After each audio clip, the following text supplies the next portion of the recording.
Welcome to the first episode of What's up? What's up, guys? Indie Darlings here. How's it going? We got Grayson here. Yeah, actually, I'm kind of a fixture of the show, as it turns out. So if you're going to keep introducing me like that, maybe just identify me as a co-host rather than, I don't know. Actually, no, I'll be a guest for every single segment of the show. I have my guest Grayson here. Yeah, we'll take a little breaks. I'll come back. Film student extraordinaire. Yeah. Just talk about some of your future works.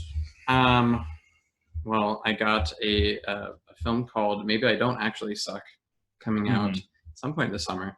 It's a science fiction thing where a person comes back in time to convince someone that they suck. Yep. And it's basically them kind of having like a self-confidence spree and then like realizing, hey, I don't actually suck. It's a tale of empowerment, of love, of inspiration. It really checks all the boxes, and I'm scoring it. That's my contribution. Wow. Yeah. Wow. So. And did I hear right? You guys did get the animation driver for Polar Express. You could Polar Express, yes. Just using that exact same licensed animation. We are using Polar Express's animation style. However, we're not actually contracting him to do the animation. He's actually just the sound mixer on set. He's just catching all the sound. But we did enjoy talking to him on set. Good. You're good. That's a good get. So this show's Indie Darlings. The point of this is to Indie Darlings. Thank you. I'll have to punctuate it. Stand in for people won't recognize. Yeah, people won't recognize it. Hey, by the way, smash that button. We don't know what platform you're watching this on. It could be Mixer. It could be not Vimeo. Vimeo. We don't know. We're huge on Vimeo. Please appreciate us. Is that the button on Vimeo? Yeah. We'll appreciate button.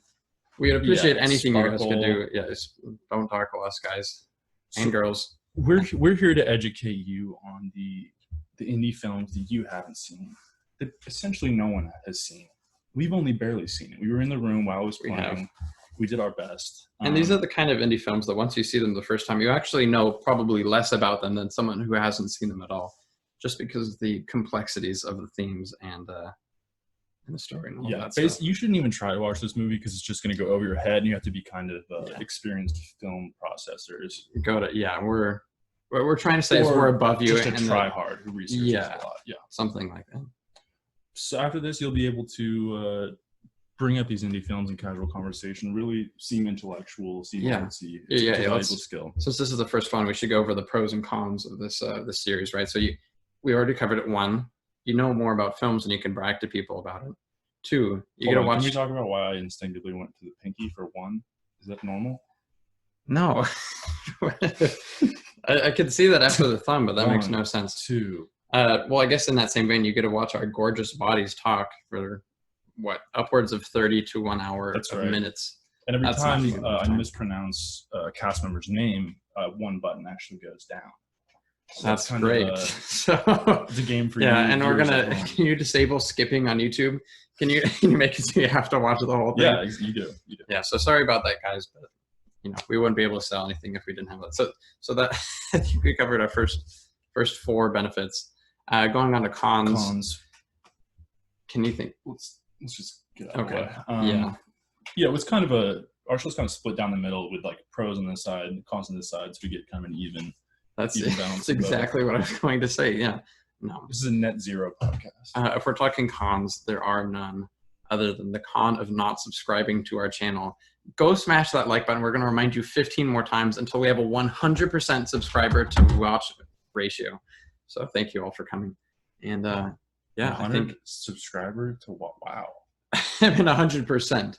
But actually, if we have 100 subscribers for every view, that's not. I don't know how that might work against us. That might actually be bad. Okay. So episode 1. This film is 2019's The Art of Self-Defense, written and directed by Riley Stearns. Not Riley Steams. Not Riley Steams. I really wished his name was Riley Steams. To be fair, whenever you put an R next to an M, if you have a bad typeface, it's going to look like an M. Right. Better watch out. So first knock on The Art of Self-Defense casting. Have a better typeface. Have a better typeface. Or Riley Stearns, legally change your name to Riley Steams, because I think you would get more notoriety in Hollywood, right? I would say that. Possibly from the porn industry, but possibly not from the porn industry. We don't know. I call it a win-win. Yes. Okay. Here's the very short IMDb summary of this film. After being attacked on the street, a young man, Casey, enlists at a local dojo led by a charismatic and mysterious sensei in an effort to learn how to defend himself from future threats. That's great. Wow. And in the biz, we call that a log line, the little short-term summary. And where does that name come from? Probably something to do with logarithms. That's the only thing I can think of. Where would you say logarithms come from? Descartes, some mathematician. I think you're right. Really big fixture of the indie scene. What's your two sentence take on this movie? Just overview how you felt about it. How I felt. Yeah. Well, I'm gonna get into a little bit more than a sentence probably, but I'll allow it. I think generally, like I've stopped watching a lot of comedies because it feels like very intentional. Like it feels like I'm supposed to, laugh at a certain moment, and that's fine. Like, that's how, most people function. But like, I don't know, after just like reading a bunch of scripts for internships and stuff, like I prefer to just be surprised and laugh at stuff. And this was one of those movies that I was like not expecting to laugh at. And it wasn't like there was a specific cue, but there were just certain moments, like Holland dropping his phone. They were just so like comedically timed, and yeah, it's like unplanned, but simultaneously like very thought out and absurd, that just like really made me enjoy the movie. And it was like it contributed to the thematics of like the movie. Like it actually, like the comedy actually functioned as like a criticism device, I would say. Oh, absolutely. Yeah. So highly recommend if you're looking for a laugh, just go in with the attitude of this isn't an intentionally funny movie, but it is. Yes. Okay, that's fair. But it's not going to be for everyone. Yes. If yeah. you're expecting the indie warning, as we call it. If you're expecting a family-oriented, easy access comedy, you're not going to get that. Yeah. It's a dark comedy. There we go. Wait, so you just corrected me. So does that mean I have to take down a button? Do I have to just cut the shirt open a little bit? You're gonna have to rip okay, I'll just give him this for a little bit. Yeah, we got Jesse Eisenberg in the main role as Casey. How do you describe Casey? What's his last name? Really contextualizes his presence. It's Casey. Something else. Davies. Casey Davies. Casey Davies. Imagine somebody named Casey Davies. Now face swap them with Jesse Eisenberg, and that's pretty much. Well, I guess that's just how acting works. That's how it is. Yeah, the whole movie was actually deep faked. Jesse Eisenberg never gave them any permission. No, but Casey Davies is quite the effeminate man. We were talking about it before, but he's just hyper beta male. He tries to have conversations with his friends at work. He tries to like be normal, I suppose, but he's a little bit socially incompetent, and just generally an overall very, very skinny person, unlike this guy. The Darlings. Yeah. And boy, does he love his dog. Oh my God. We'll get to that. Elsewhere, we have Alessandro Nivola as the sensei. I think he was really good. He was incredible. It's one of those things where like you really have to like give yourself time after you've like, if you find a person that's that hateable or like portrays an act like a character that's that hateable, but he like, yeah, looking back at him, he was incredible. And I think he might have had the most comedic lines also. He brought the humor. Yes. I have some of these below, but he was an intimidating villain, but also we'll cover all this. Funny guy. I'll cover all this in a second. And here, one of my new favorite Hollywood names, playing the role of Anna, is Imogen Poots. Imogen Poots. You might know her from the notable role as Mary Todd Lincoln in Abraham Lincoln Vampire Slayer. Oh. And I know this hits home for you because you were actually in the running for that role. Yes. They said you were, quote, too effeminate for the role of Mary Todd Lincoln. Yeah. My acting career has not gone off to a great start. I also like to think that it was because I was in my teen years that they didn't want to hire me, but at the same time, it's like that's what Hollywood is. It's sexual. They didn't cite the 30-year age gap as a reason why it wouldn't fit, which was strange. Yeah, but I mean, with a name like Imogen Poots, Pootz or S? I wish it was Z. I was going to say if it was Z. Imogen, goddamn, just stick a Z at the end. Yeah, Grayson Poots and Holland Poots. Yeah. Instant ticket to success. I would say I'd marry her. And then there's other dojo folks, but those are the three main characters. I was going to say, those are the names you need to know. You won't forget Imogen Poots. No. You already know Jesse Eisenberg. J.E. And then we should get the other name down. Alessandro Nivola.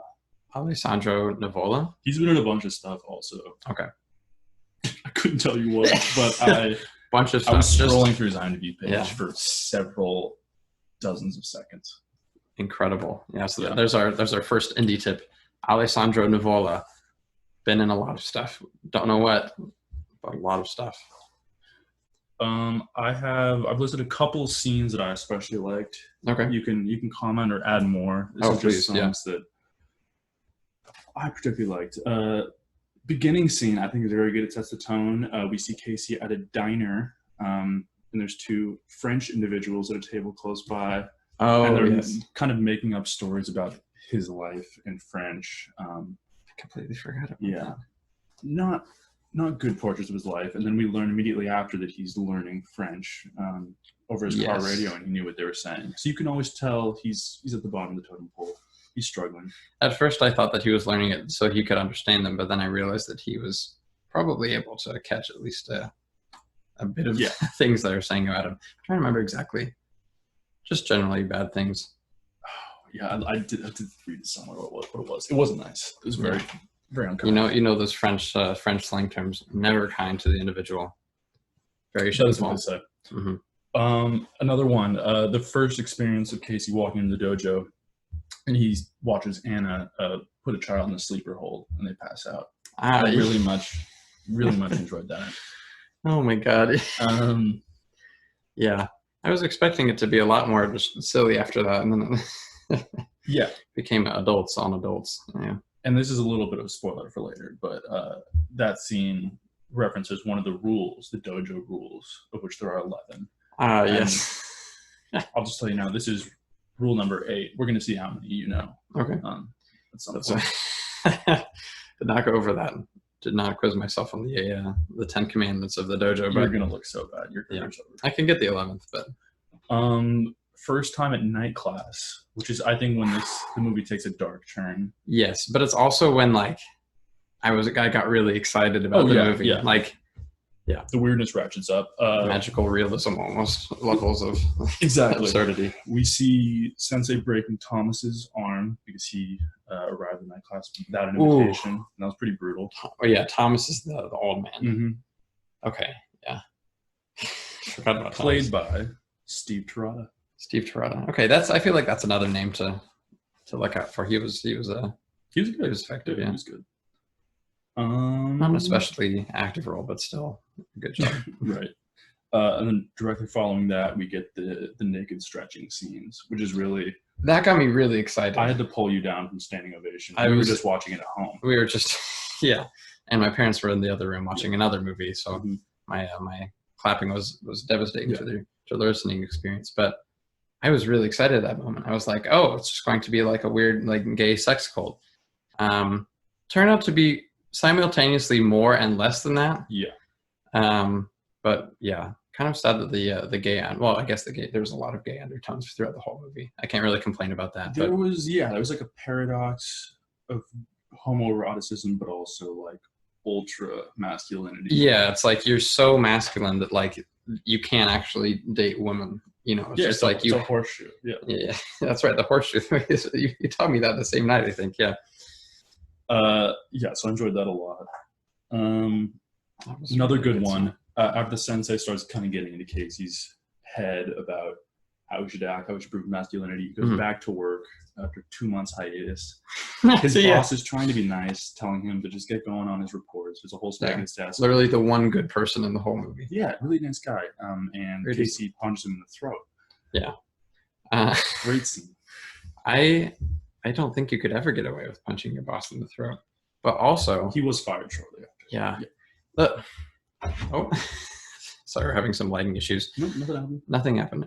I will say that a throat punch feels a little bit like, that's what you teach someone, like that's a cheap shot, right? No, it feels like throat punch. A cheap shot. You can see this coming. That's true. I'm just saying, like, the most masculine thing I could think of would be just like punching them in the chest and like there's exploding or something. I think you're forgetting what the most masculine form of attack is that is referenced in this movie. Okay. Yes. We'll get to that. Get then- ready. Number 10 will blow your It will blow your mind. mind. Right after that happens, we see him posturing in the break room with his friends, his coworkers. Yes. And he tosses one of the guy's seats. He's like, "That's my chair now." Oh, yeah. It's beautiful. And I was worried that it would be a kind of situation where, like, you know, they don't recognize his masculinity, but they were like fully his subservient. Like, you know, they were his bitch. Yeah. Yeah. Sorry if we have any kids watching. This is probably going to be a 21 plus podcast just with Colin's clothing policies. Except we're doing a toy unboxing at the halfway mark. Oh, yeah. So kids watching, just watch the middle 3 minutes. Middle Should be 3 minutes. good. Yeah, link in the description. Have your parents calculate that and then watch the middle 3. It'll be like 4-second segments you can probably watch here and there. Right. Another good scene. Not enjoyable to rewatch, but important. This is when the sensei tells Casey that he has tracked down one of the motorcycle gang members who beat him up and ultimately led him to join the dojo. So he brings Casey along to get retribution. Yes. They pull out outside a bar. He points to someone inside, says, "That's the guy." Then they fall into a parking lot. Mm-hmm. Casey gives him a good old One, stomach. 2. I think it was just a 1. Gives him a good 1. Actually, yeah. Oh, yeah, he just kind of fell over. Yeah. Drops him. Man hits his head. Bleeding everywhere. Hilarious scene. Yeah. And we soon find out that guy, in fact, came on just a regular bicycle, not a motorbike. So that wasn't one of the people who beat up Casey. And he, in fact, maybe killed an innocent man. God damn. It's impactful. Also, are we just going to go through the scenes again once we finish the notable scenes, or is this like the scene exposure segment? I'm just going through the greatest. Okay, the greatest scene, and then we'll fill in. Yeah, Okay. yeah. Another important note there was the sensei filming him as he kills Yes, yeah. this man. Looked terribly awkward. Did not look good with the camera. There's just one of those like giant I think camcorders. it was portrait mode, which is really embarrassing. Yeah, He just wasn't getting taking much of a- pictures. I get the selfie camera on. It was weird. Ah, from Sensei. Yeah, he's like, wait, do that again. I didn't get the And now video. I would say the emotional crux of this movie. When I was Crux. personally devastated, Casey returns home to find his sweet dachshund kick punched to death. That was like the most conflicted I've ever felt. Because like as soon as you see like, you know, a dark comedy, which this movie was very much so one of, and you see a dog, you just assume that something terrible is going to happen to it, because it's like that, you know, it's just the one symbol of goodness. Right. And so like I figured from the beginning that it was, you know, it was going to die, but it just hit you in that moment where you're so like enwrapped in the other part of the story that it was just like, God damn. But then also the reason I was so conflicted is because was it the vet? Yeah, he took the dog to a vet, and the vet said, you know, it's the strangest thing. We're certain that the dog was, you know, punched. You know, all the wounds look like punch wounds, but there's a obvious like shoe print on his body, and that calls back to the beginning of the movie where there, you know, there's this whole like, you know, dojo that, you know, is very. I'll listen to quotes later too. Okay. So, yeah, Okay. That's a big motif. Yeah, punching like a kick and kicking like a Yeah. punch. Which is just a great concept. That's just very great amusing. Yeah. conceit. Okay, another important scene. Casey joins the night class for a motorcycle ride, where Yeah. they're basically reciprocating Coming what back happened to Casey. So that's an important. Yes. If you didn't pick up on the twist already, that'll really let you know Yeah. that it was the dojos that beat up. It was a Casey. pretty like identify, like there were lots of clues to help you I don't figure think they out. were, trying to lead you away Yeah. too much. But we'll talk to that. I have some problems with that plot Okay. point. Anna and Casey ride up on an undercover cop. He shoots Anna, but That's Casey right. just kills the undercover cop quite easily. And he gets Yeah. his red stripe Yes. for inflicting death. I was really proud yeah, of him. yet another dojoism that Right. that was yeah, more on that in a second. And then, well, we're getting into the conclusion now, but Casey ends up challenging the sensei to a fight to the death. We'll get to Yes. that later. That's Yeah. that's Can't that's the spoil it climax. too early. And we'll leave it at that for now. Any other scenes that particularly stuck out to you that you enjoyed? Definitely Well, I've had like living in LA. I shouldn't say I live in LA. I should say I live in Marina Del Rey, which is Flex. probably one of the well, live in a dorm, but probably one of the safest areas in LA. But there have been times when I'm like, visiting my aunt or something that I'm like, downtown Hollywood, and like you're walking on the street, and you just feel like it just everything looks like it's out to get you. And like the way the scene was set up when he's walking home with a bag of dog food and like, the first 10 minutes of the movie, and then the motorcycle gang comes up. I was just like, that was good. That was my exact reaction. Exactly, yeah. Did it in sync? Yeah, synchronization. Yeah, I think that the boyish charm of Eisenberg helps him in this role. Yes. And his age is just an enigma. Oh, yeah. It's great. Well, yeah, he's in his mid-30s in the film. I think he has, like he doesn't really age, but his age isn't like, it isn't young. It's like that weird like 20 to 30 range where they look younger than they are, and they're just like really emasculate. It's like Zuckerberg was the perfect role because he's that exact like not old, but like older than 20s, but also like not, but also very immature. I don't know. No, I think you're right. The Zuckerberg is like a really good comparison for this because he kind of follows a slightly similar character progression of starting out awkward, nerdy, social anxiety, but then eventually this kind of nefarious, dark power, overtakes him. So he's good at that. The nefarious dark power of kung fu. No, not kung fu. What am I saying? Karate. Karate. God, something like that. It's embarrassing. Especially, I gotta pull my shirt down again. Shoot. Because this movie takes the self-defense aspect very seriously. Riley Stearns actually teaches at a dojo. Really? Studies. That's a man who's not afraid to make fun of his work. I'm impressed by that, actually. That's great. Cool. So they know what they're talking about. All the actors did a 3-week karate training program. Oh, so great. They knew the basics. We call that method acting. Method acting. True method acting can go much further. But 3 Well, Jesse Eisenberg killed 4 PAs on set, actually. Yeah, just every day you have to start off with a karate kick with a fist. Yeah, that 5th PA got some serious hazard pay though. He's doing quite well. That was actually Steven Spielberg. Steven Spielberg. Yeah, it's a fun fact. Yeah. Here's some quotes that I particularly enjoy. There's a lot of good ones. Oh yeah, there's some good ones. This is the sensei talking about Anna. I realize now that her being a woman will prevent her from ever becoming a man. Yes, yeah, I remember that one. Maybe some like social commentary in there too. You could. It's the toxic masculinity vibes were very strong, especially at that moment. But what a good line just to show how stupid he is. It's beautiful. Yeah, completely deadpan. Yeah. Another good one from Casey. Not a funny line, but a good line. I want to be what intimidates me. I think that's a good like that was tagline on the poster. That was good. Yeah.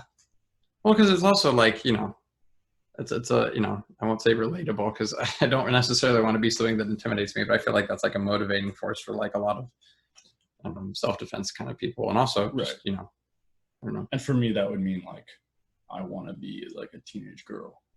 Yeah, teenage girls are a nightmare. Absolutely the scariest thing. Legitimately. Yeah. That's why I'm not gonna have kids. I'm just going to adopt men, fully grown men. Avoid the teenage years. Right. Yeah. Why is that a thing? I want a 20-year-old. This is Casey's first encounter with Anna. Casey says, "I'm taking my first class today." She responds, "You're a new white belt? Is that the first belt color? White is before color. You haven't earned color yet." That was beautiful. Yeah. Yeah. Definitely. The little science in there. A little. Yeah. Little light coloration. I always love those little tidbits. Shout out color. Kick with your fists and punch with your feet. Just a classic. Oh God. Yeah, it comes up multiple times. Well, I guess it only comes up like 3 times throughout the movie, but it's still like, I don't know. I like to think that's the first thing they thought of, and they just built the film around that. Like, this is a good honestly, this is an idea. I'd be impressed. Well, I'd be happy if that was the basis. We have Casey after he's kind of gone through his manly transformation.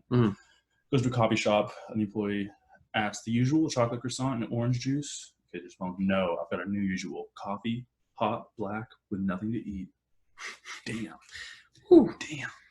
And just to kind of go with a little callback, the orange juice and croissant, it's a classic French breakfast. That's like quintessential France. So he's he's betrayed his French roots and isn't moving on to hyper American masculinity. Well, his new persona, because also talked about that, because his new persona is hot and black, right? Hot and black, yes. So that's really kind of a smart line. Yeah, duality of coffee, man, all that kind of stuff. Yeah, this movie captures the duality of man. Another great one. This is out of order. This is toward the beginning when Casey's looking to purchase a firearm. And he says, "I'm interested in buying a gun. I need something that can fit in my hand." The gun salesman responds, "Sounds like you're after a handgun." I like that line. It's very good. It's nice and simple, yeah. And there's another kind of gun subplot, meta cultural commentary. Yeah. Everything that was thematic felt intertwined because it really is, in real life. But yeah, everyone in the dojo super against guns, but also recognize that they can kill all of them, and that's when they're mugging anyone, they ask if they're carrying a gun, which is really funny. It's like, come on, we spent all this time learning hand-to-hand combat. Don't don't invalidate that if you're going to rob me. All right, let's see how many of these 11 dojo rules you can even get close to. There's 11. There's 11. Just give me. Well, okay. You have to know the 11th. The little board at the bottom. I don't know the exact wording, but like no guns. Guns are for the weak. Guns are for the weak. That's right. Is kick like you punch and punch like you kick one of the rules? It is not. I'm a little disappointed, but also that would have been a little too on the nose. A little too abstract. Yeah. There's a lot of these make sense in an actual dojo. Is there one about like dieting or something? I honestly can't properly recall.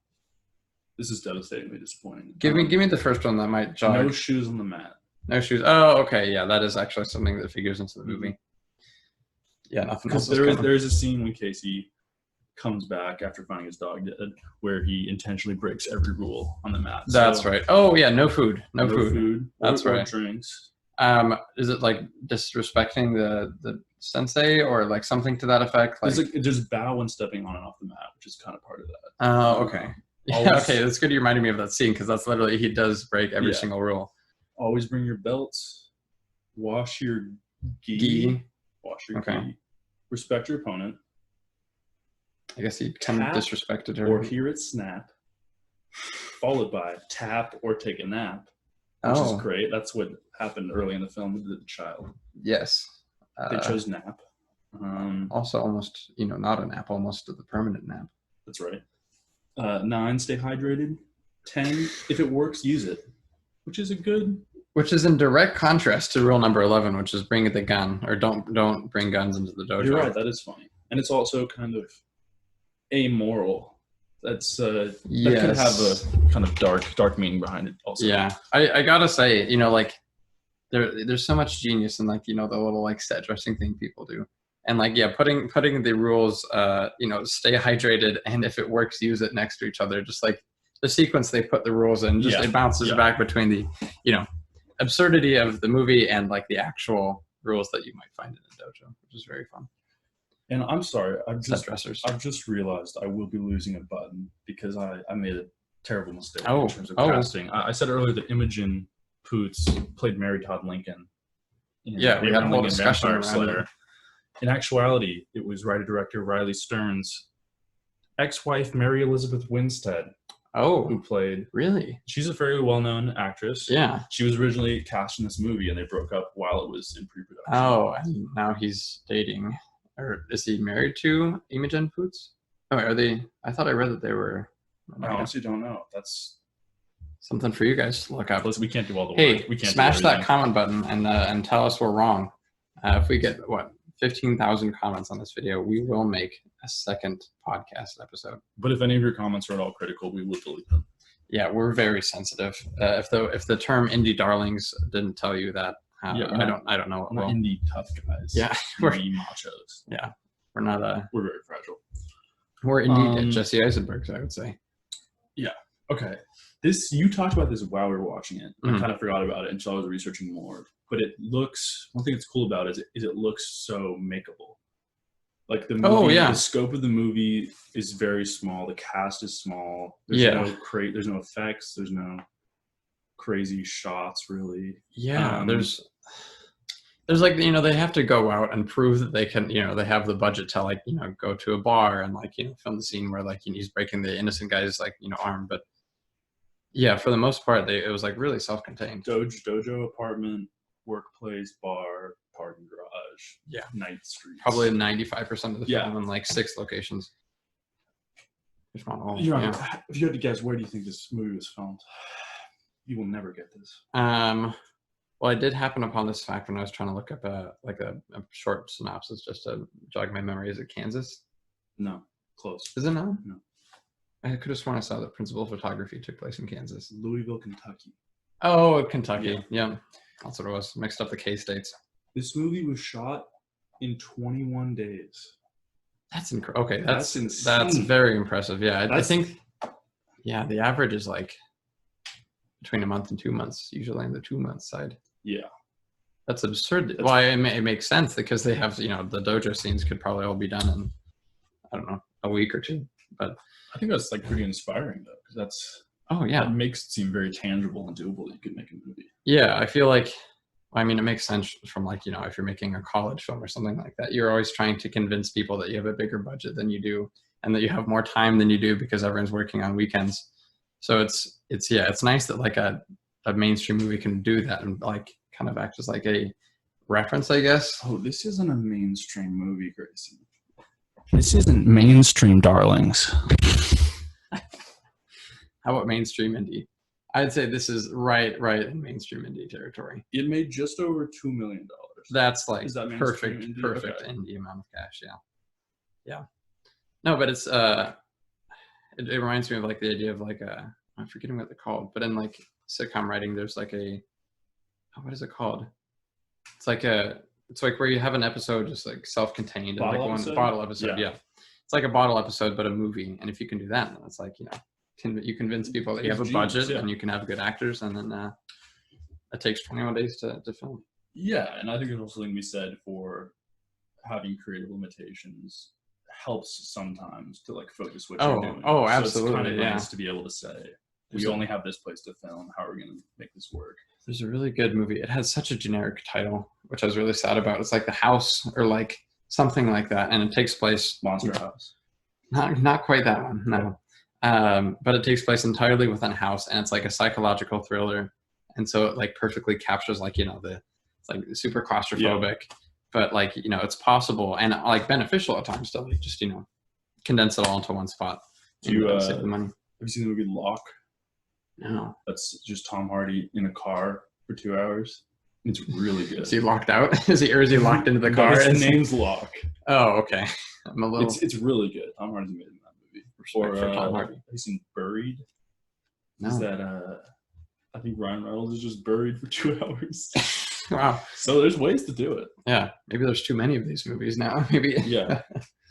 Yeah. But it's definitely inspiring. They're definitely like, we've joked about like, you know, doing a film entirely within a bathroom, like trying to like, find the most constraining place ever, and then film entirely within it, a closet, Yeah, I think it'd be a great Yeah. idea. It'd be cool. full 2 hours, maybe not, but a 15-minute short film, I feel like would be definitely possible. Yeah, absolutely. Let's see. Oh, here's just an interesting factoid about Jesse Eisenberg. Oh, always happy to hear those. Not preparing for the role, but just being prepared Mhm. as a result of bad luck. Eisenberg was mugged on his bike in real life, but was excited about it because he got a black eye in the exact same spot where his character was supposed to have one in the play he was working on at the time. Isn't that interesting? It's very interesting. You got stitches in a black eye, exactly what the character is supposed to have. So it didn't have to be makeup for the rest of the time. There's got to be a teeny tiny little bit of sociopathy going on if you're excited to get a black eye, but It's Jesse Eisenberg. it's Jesse It's Eisenberg. brand, It's I thought his whole brand was not getting beat up, but yeah, no, he's yeah, I guess he does kind of have the build where you'd be like, you know, if you're gonna mug somebody, you'd probably mug Jesse Eisenberg. Right. But that plays to his advantage later because he looks so not intimidating. And Yes. then he'll get you with that throat punch. And then the every throat time. punch. See, it is a sucker punch. I think, well, maybe that No, has it's more not to a do with sucker his physique and less with the style of punch he used. Any punch from Jesse Eisenberg is a sucker punch, just by definition. Yeah. So I guess it's unfair for anyone fighting him. Couple things, just some secondary characters that don't really matter. Hmm. The Grandmaster, who only appears Grandmaster. in portrait with the gloriously made rainbow belt. Every movie needs that weird sort of like godly figure that never Yeah. shows up. You just see pictures of them, and they have some sort of insane power, like a karate move where you poke your index finger directly into their brain and No, kill them. actually do it. I don't think we can do this on live stream. There's children watching. You want to just ram my index finger into your forehead? Yes, that was great. But we see a callback to that killing technique in the final fight to death between the sensei and Casey. Let's talk a little bit about that. Yeah. We're gonna go all in, right? And we're just gonna okay. So you've probably gotten enough of the movie to understand, it's Jesse Eisenberg starts off, emasculated, then grows masculine, but realizes how shitty the sensei has been to him to get him to that position, like literally sticking a motorcycle gang on him, and then tricking him into joining the karate dojo, filming him essentially murdering a man and causing him to kill another man and causing him to kill another man. Yeah, so he's a bit frustrated at this point, reasonably so, but he's also become, I won't say a man. I would stay away from calling him that. He becomes the idea of man that's perpetuated in the dojo and somewhat among like his work colleagues. That weird fictionalized hyper. It's comedic too, but it's like satire of manliness. Well, it's the kind of thing like in movies where they start off not having something and then they get it and they realize that it wasn't what they expected, and then they end up in this like halfway point where they're using that power for good, but they're not embracing the bad aspects of it. So I'm forgetting what was it just after the motorcycle gang attack? So here I'll give you a little refresher. Yeah, thank you. Check out after the attack, he is very upset and he goes to kind of scope out the dojo at night and see what's up, and he sees bunch of weird stuff going on. That's right. He finds oh my god, I forgot about this crematorium. This is the dark part of the dark comedy. He also finds a collection of tapes that includes the tape of Casey mugging the man at the parking garage. So it's clear that he's just collecting all this blackmail evidence. And there we learned that Anna, who's kind of like, being the one woman or the central woman in the film, she saved him essentially from the other karate dude who had been promoted to a black belt. Right. There's like kind of a subplot going on where there's this one, I forget his name, but there's this one dude in the dojo who gets promoted to black belt, and that of course infuriates Anna because she's like, the biggest badass and is like, defeated everyone in combat and like chokes him in a sleeper hold after he's gotten the black belt. So okay, another button's coming off. As I'm really bad with names apparently. I'm so sorry. The old kindly man in the locker room is Henry, as played by I thought he was David Zellner. Thomas was the played by Steve Terada, is the black belt. That's right. Who seems helpful at first, right? There we go. That's correct. There we go. Yes, we have tension between him and Anna, and that Thomas and Anna. Yes, correct.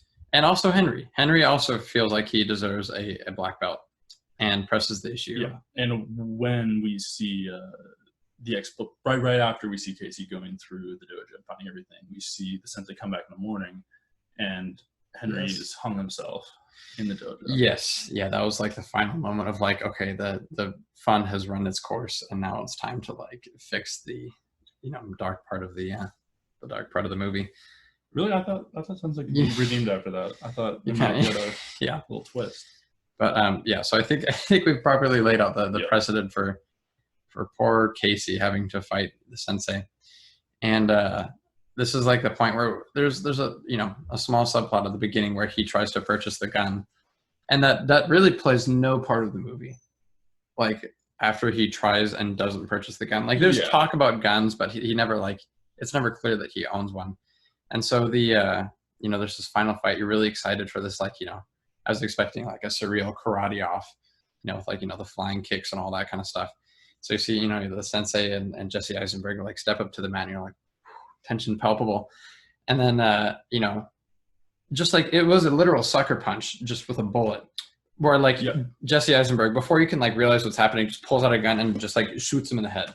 And it's not like like a cool like bang bang bang. It's like a just like very methodical, like lifts the gun, shoots. It's like transactional. It was literally just homage to Raiders of the Lost Ark. Oh yes. Yes. But it was just like such a beautiful one, because you're so surprised, and at first you're like, oh my god, like he shot him, and then you're like, hold up, like this is actually a good thing. But then you're like, well, what's he going to do with everyone who comes back to the dojo? Because like that was kind of like one of the things I was confused about the whole movie. It's like, how connected to the outside world is the dojo? And the answer is not at all. Because I mean, like, people have died, people have broken their arms. State. That like there's clearly like even if like you saw someone on the street who had like the injuries coming out of the dojo, or you like passed by their night classes, like you would say something, that the police would be informed. But it was still like a concern, because like even if it is like a incestual, for lack of a better word, community, like no better words. Really just not a better one. You're just wondering what he's going to do with everyone who comes back. And so then it's like the morning class, it's daytime, so like actually normal stuff. It wasn't night class, okay. And all the students come in, and he he pulls out his finger, and it's dipped in like, I thought it was red paint, but it's clearly he dipped it in the bullet hole. Sensei blood. That was sensei blood. And then so then he toots himself, he toots his own horn for executing the famous move that their grandmaster had executed so long ago, in which you push your index finger through their forehead. And so that kind of contextualizes, you're like, oh, okay, so that's how the grandmaster, got to such superiority, because he, in most, all likelihood, unless there's some serious magical realism going on, just shot all of his opponents before they could do anything. And so we get that moment of just like, delicious. Yeah, it's all a con, basically. Everything the sensei's done, the dojo, which you knew, but that for sure solidifies it. And then we get the great moment of, we didn't talk about the replacement dog. The German Shepherd, very intimidating German Shepherd, which the sensei gives to Casey after the death of little Dachshund. Do you have a name? Oh, he definitely does. I'm just not remembering. I couldn't remember the name. But that's another thing. There's a little juxtaposition between his masculine and masculine forms, where he's trying to learn French in the first, and then the sensei wants him to learn German, because that of course is the most manly and powerful of all languages. Precisely. And so he asked him, do you have a German dog? And he was like, yeah, I have a dachshund. And he kind of hires Thomas to kill him and replaces it with a German Shepherd. So at the end we see him going through each student in class, examining their hands. We get the Thomas, who has a bandage on his hand and bite marks that clearly match that of the Dachshund. So he sicks Mr. German Shepherd on him, and it's a glorious, throat-ripping extravaganza. It's beautiful. Yeah, you get justice for Henry. Henry, who's hung himself at this point. # justice for Henry. And yes, and so we get justice for him. We get justice for Anna, who clearly deserved the black belt, because after that she becomes a black belt. She's a black belt, and she takes over the dojo, basically. Yes, and blessed Jesse Eisenberg kind of detaches himself, but it doesn't seem like he's entirely. He's teaching the kids. He's teaching the kids. That's right. I was trying to understand the significance of that. Return to innocence. I don't know. There's something there, but not totally sure what. Yeah. Well. Yeah. In that final fight, he's kind of rejecting everything the sensei said, and by using the gun, you're right. He's returning to what he. Kind of a reality of like, no, none of this makes sense. I can kill this super. But now with confidence. Yeah. So you're right. He's he's back to reality, and he has a somewhat evolved notion of masculinity and maturity. Yes. So maybe now he's better equipped to handle teach the other kids. people. Yeah. Yeah. We assume that he doesn't shoot them in the forehead, but you know. And he's just unthreatening. Like, yeah, it's like a kid teaching other kids. Yeah, I'm trying Jesse. to think like what he got out of the story. Confidence. I feel like that's probably the main thing. Gained confidence. Yeah. Lost income. Lost a lot of income. Yeah. Lost his job. Lost his friends. Gained dog. Lost dog. But in terms of mass, it's a net gain. But in every other way, it's a net in loss. Love, net loss. Severe catastrophic loss. Loses passion for France. Well, we don't know. He might go back to the French thing. But I think Germany for France is probably a net loss. Just culturally. Yeah. There's plenty of fine stuff in Germany. It's just France is kind of the pinnacle of culture as far as European countries go. Physique neutral. Style neutral. Yeah, haircut neutral. That was one of my favorite parts of the movie because it's like, he goes through like such a change, I guess. And, in a karate dojo or whatever, you're supposed to very slowly go up through the belts, right? It's supposed to take 9 years for a black belt? Sounds right. It's something absurd. And like within the first 20 minutes of the movie, he goes from white belt to yellow belt in like this graduation ceremony. And it was just like, I was worried how they were going to write that through, like how you're going to manage, the slow progression versus the, small scope of the movie. But I think it was just really funny that they, had him progressing infinitely fast. Just like whenever it was, convenient to the plot, but it was still effective. Yeah, I would agree. That's nice irony there. We were talking this a little bit, but could anyone else have played the Casey role besides Jesse Eisenberg? I have a couple ideas that I already told you, but yeah. You say Michael Cera? I think Michael Cera could maybe do it. Yeah. But my preferred pick is Paul Dano. Paul Dano. Yes. Which we watched. Well, a little spoiler for next episode. Uh-oh.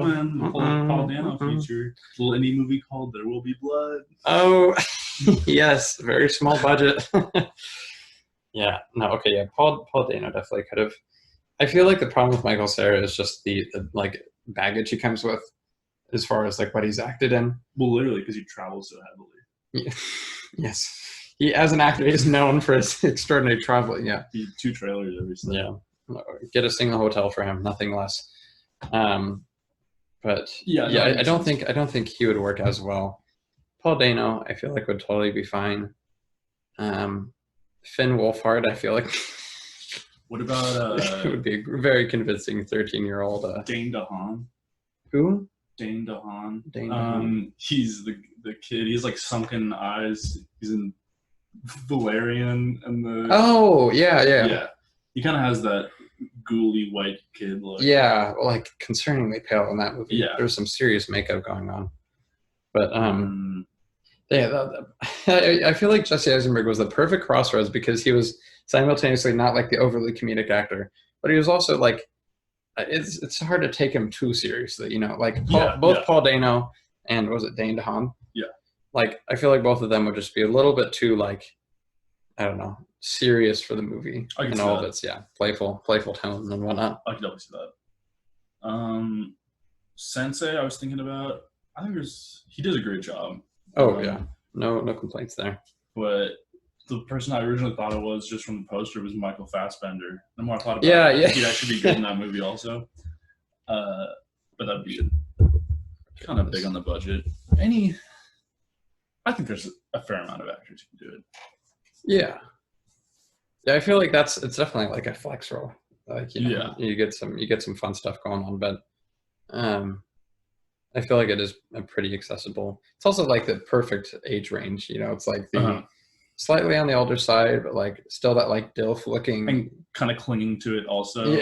Yeah, clinging to youth. I guess that's another good thing because there were some oldies.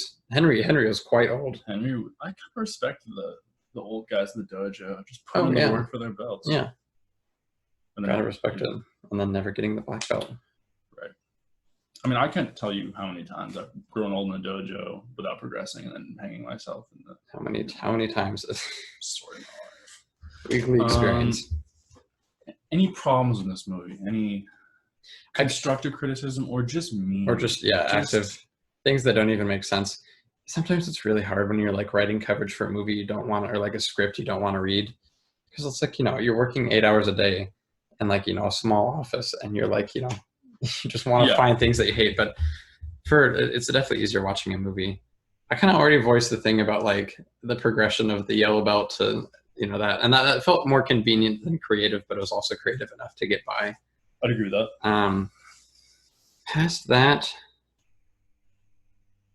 I can't think of anything like specific off my mind that was problematic for me, but I'd love to hear what you have to say.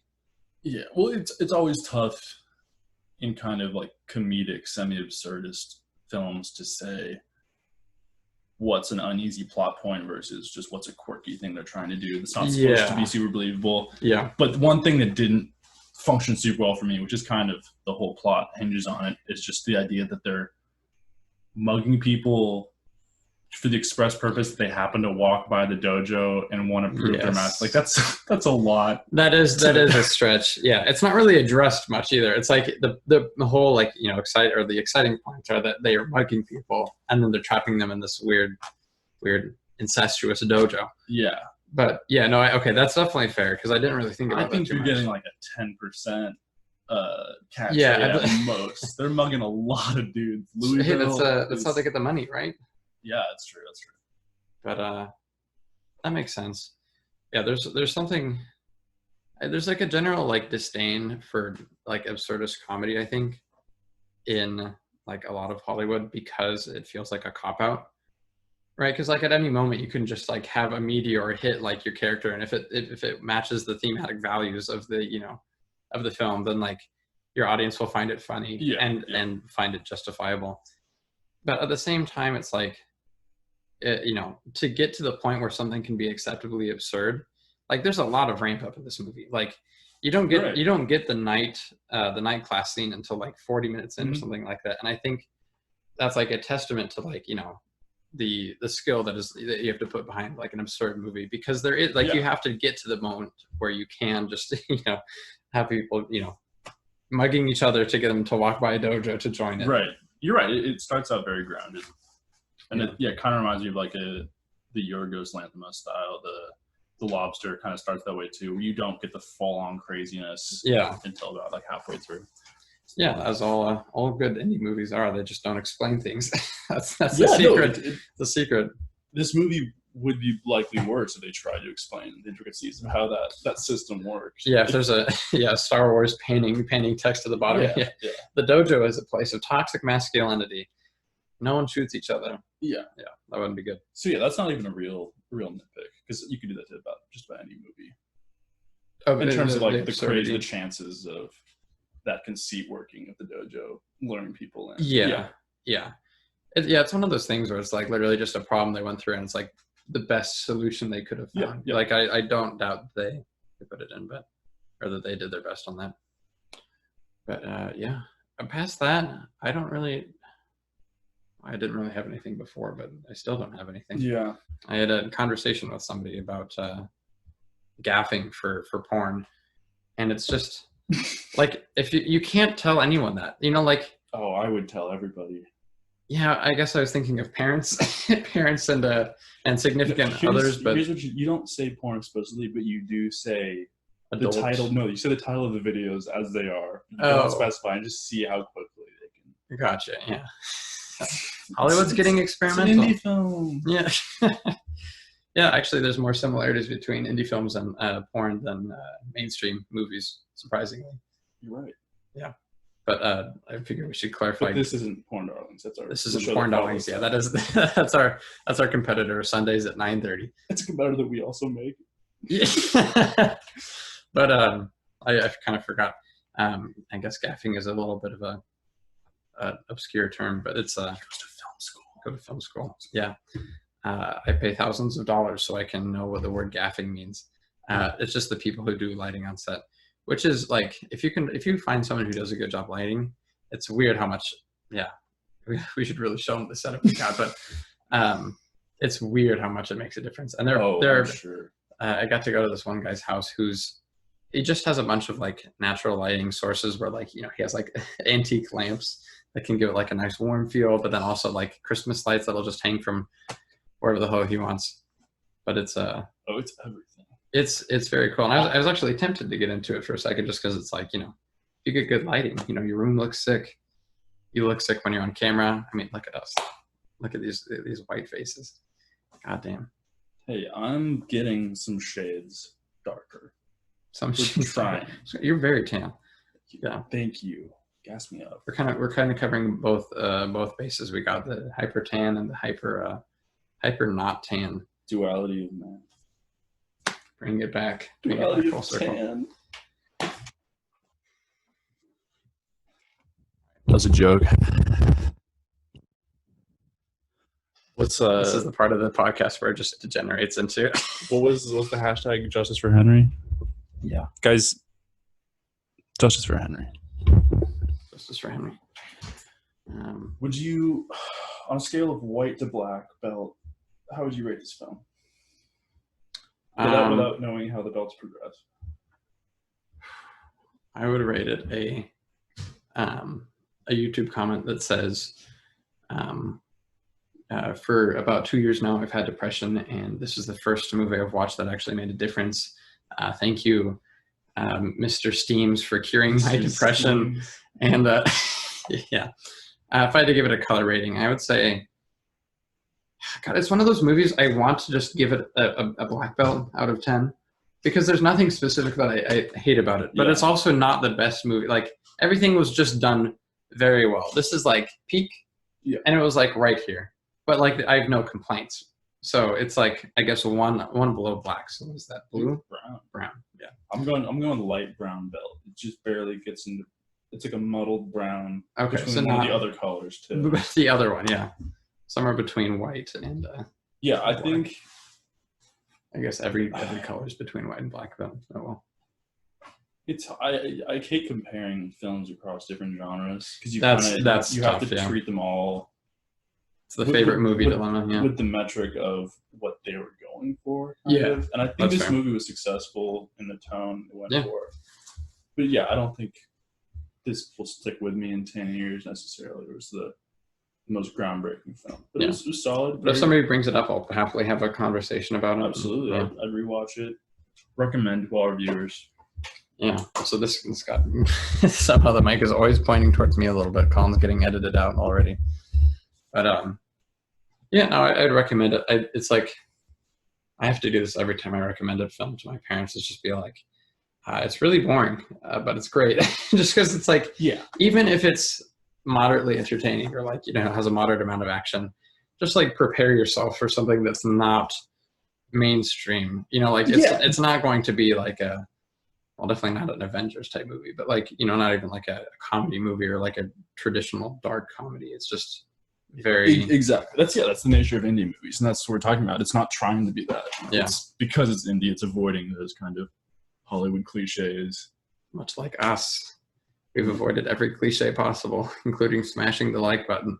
It's true. You guys better respect us for that. Yeah, we're actually avoiding the cliche of posting. This is not this is not no one's going to get this. Yeah. I guess we've gone through most of the movie. Any other scenes that you found particularly notable? Just to bring it back. I did just like the very quick shot at the end that shows on the wall the dachshund next to Grandmaster. I think that was a cute little that was adorable. Piece. That was nice.